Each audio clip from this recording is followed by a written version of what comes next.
नाजरीन, दूसरी बहुत बड़ी खबर पाकिस्तान के हवाले से, सुहेल अफरीदी वज़ीर आला मुंतखब हो गया। खैबर पख्तूनख्वा का एक नौजवान, 35 साल इसकी उम्र, इमरान खान ने कहा और वो वज़ीर आला मुंतखब हो गया। लेकिन एस्टेब्लिशमेंट के लिए एक और शिकस्त है, बार बार उन्हें शिकस्त हो रही है और अब उन्हें शिकस्त की आदत डाल लेनी चाहिए। जेल से बैठकर कैदी नंबर 804 ने कहा यह मेरा वज़ीर आला है। डीजी ISPR अपने इदारे का पैगाम लेकर गया और उन्होंने कहा नहीं, हम नहीं मानते, और फिर वो वज़ीर आला मुंतखब हो गया। उसको सारे ही वोट पड़ गए, एक बंदा बाहर था। एक बंदा भी एस्टेब्लिशमेंट पाकिस्तान तहरीक इंसाफ का नहीं तोड़ पाई। खैबर पख्तूनख्वा में एक MPA नहीं तोड़ पाई। हालात ये हो गए पाकिस्तान के। तो एस्टेब्लिशमेंट की बड़ी पतली हालत है।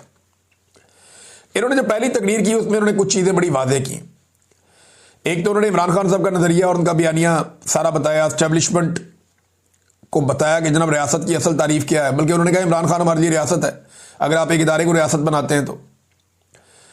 फिर उन्होंने हकीकी आज़ादी के जो उनके शोहदा हैं उनके बारे में बात की, शेड्यूल 4 के बारे में बात की, मुस्तकबिल का लायाबल क्या होगा, एहतजाज करेंगे वो बताया। गंडापुर की भी तारीफ की। उन्होंने कहा जी ठीक है, गंडापुर ने इमरान खान के कहने पर इस्तीफा दिया। फिर 9 मई के जो झूठे मुकदमा आते हैं उस हवाले से एक्शन इन 8 सिविल पावर के काले कानून के खात्मे का भी ऐलान किया, जिसके तहत खैबर पख्तूनख्वा के इलाकों में फौज कार्रवाई करती है, फौजी कार्रवाई होती है। उन्होंने कहा कानूनी खत्म कर देंगे और ये एक बहुत बड़ा मसला बन जाएगा फौज के लिए। फिर उनको वहां पे जो कार्रवाई वो करेंगे उसको कानूनी जवाज नहीं होगा। फिर उन्होंने कहा जी इमरान खान साहब ने जो मंसूबे शुरू किए उनको हम आगे बढ़ाएंगे। खैबर पख्तूनख्वा के हकूक की उन्होंने बात की। मैं हैरान होता हूं कि बड़ी बड़ी पॉलिटिकल पार्टीज के अंदर बड़े बड़े लीडर्स जिनको कई कई दहाइयां हो गई हैं, वो अपने लीडर्स के बच्चों की खुशामद के अंदर लगे हुए हैं। और यहां इमरान खान ने एक स्टूडेंट तंजीम है, वहां से एक लड़के को उठा के वज़ीर आला खैबर पख्तूनख्वा लगा दिया। बड़ा फर्क है। यह रवायती पॉलिटिकल पार्टीज की मिथ को तोड़ा है। कोई नून लीगी सोच सकता है जो MSF के अंदर हो, एक आम सा कारकुन हो आजकल, कि आज से 5 साल 10 साल के बाद वो वज़ीर आला पंजाब बन जाएगा? कभी नहीं सोच सकता। लेकिन PTI का हर आदमी ये सोच सकता है कि वो भी वज़ीर आला पंजाब बन सकता है, क्योंकि उन्हें पता है कि इमरान खान ने अपने रिश्तेदारों को नहीं बनाना, उसने अपने घर से बंदा लेकर नहीं आना। तो एस्टेब्लिशमेंट को बार बार शिकस्त हो रही है। एक बात बड़ी क्लियर की सुहेल अफरीदी ने कि मेरा कायद इमरान खान फौजी ऑपरेशन के खिलाफ था, हम भी इसके खिलाफ हैं। और साथ उसने कहा दहशतगर्दी का हल नहीं है मिलिट्री ऑपरेशन। दुनिया भर में मुज़ाकरात की तरफ आया जा रहा है, हम मिलिट्री ऑपरेशन की तरफ जा रहे हैं।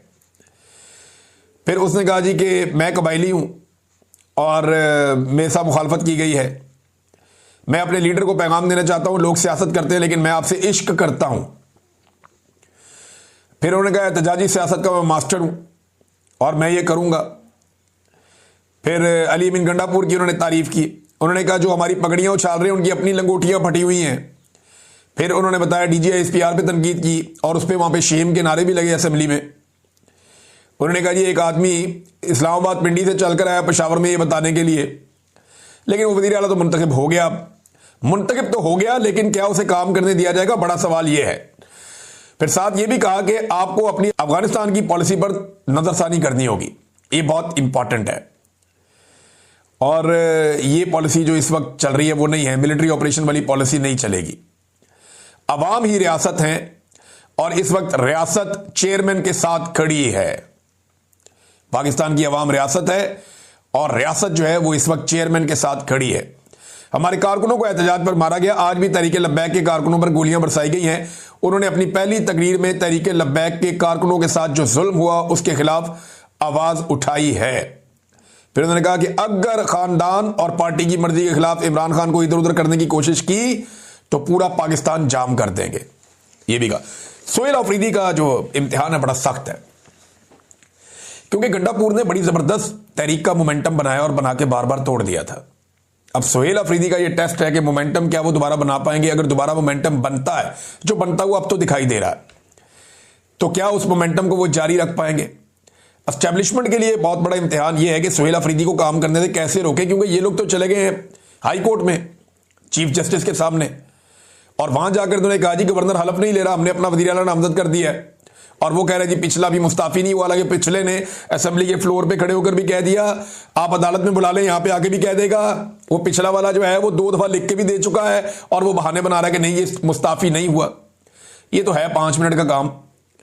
कल की पेशी है दोबारा, और बुलाया सबको वहां पे चीफ जस्टिस ने पेशावर हाई कोर्ट के। तो ये तो हलफ तो कोई और भी ले सकता है, गवर्नर नहीं लेगा तो हलफ चीफ जस्टिस खुद ले लेगा। ये उसके पास आइन में हक है, कानून उसको ये इजाजत देता है कि वो खुद हलफ ले सकता है चीफ जस्टिस, अगर गवर्नर नहीं लेता तो।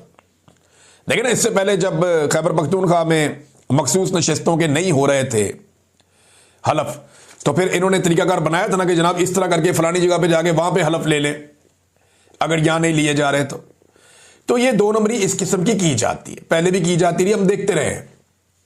तो अब जो है वो अगर वजीर आला का हलफ नहीं लिया जाएगा और गवर्नर जो है वो टमक टोइयां करेगा कि मैं नहीं लेता, तो फिर वो चीफ जस्टिस ले लेगा हल्फ।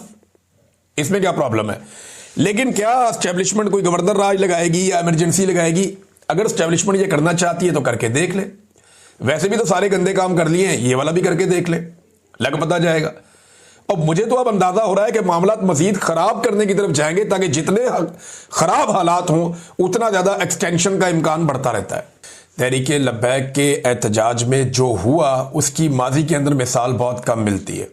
ऐसा कुछ हमने देखा एक दफा इस्लामाबाद डी चौक में 9 मई को भी हमने ऐसा कत्लेआम देखा था। इससे पहले एक दफा तारुल कादरी साहब के मदरसे पे अटैक किया गया और उनके घर पे अटैक किया गया। ये जब जब इस तरह का जुल्म हुआ तो नॉर्मली हमने देखा कि PMLN की हुकूमत है, यानी नून लीग के इक्तदार में ये सब कुछ हो जाता है। एस्टेब्लिशमेंट के साथ मिलकर ये कत्लेआम हमेशा कर देते हैं, चाहे वो तारुल कादरी साहब के लोग हों, चाहे पाकिस्तान तहरीके इंसाफ के लोग हों, उनका बार बार कत्लेआम किया गया, और अब तहरीके लब्बैक के लोगों का कत्लेआम किया गया।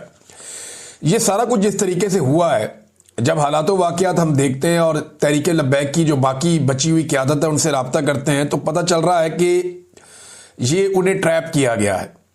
और ये सारा कुछ हुआ तहरीके लब्बैक को ख़त्म करने के लिए है। यानी जिसके पास भी अवामी ताकत है, अब शायद रियासत ने यह फैसला कर लिया है कि उस अवामी ताकत को कुचल दिया जाएगा।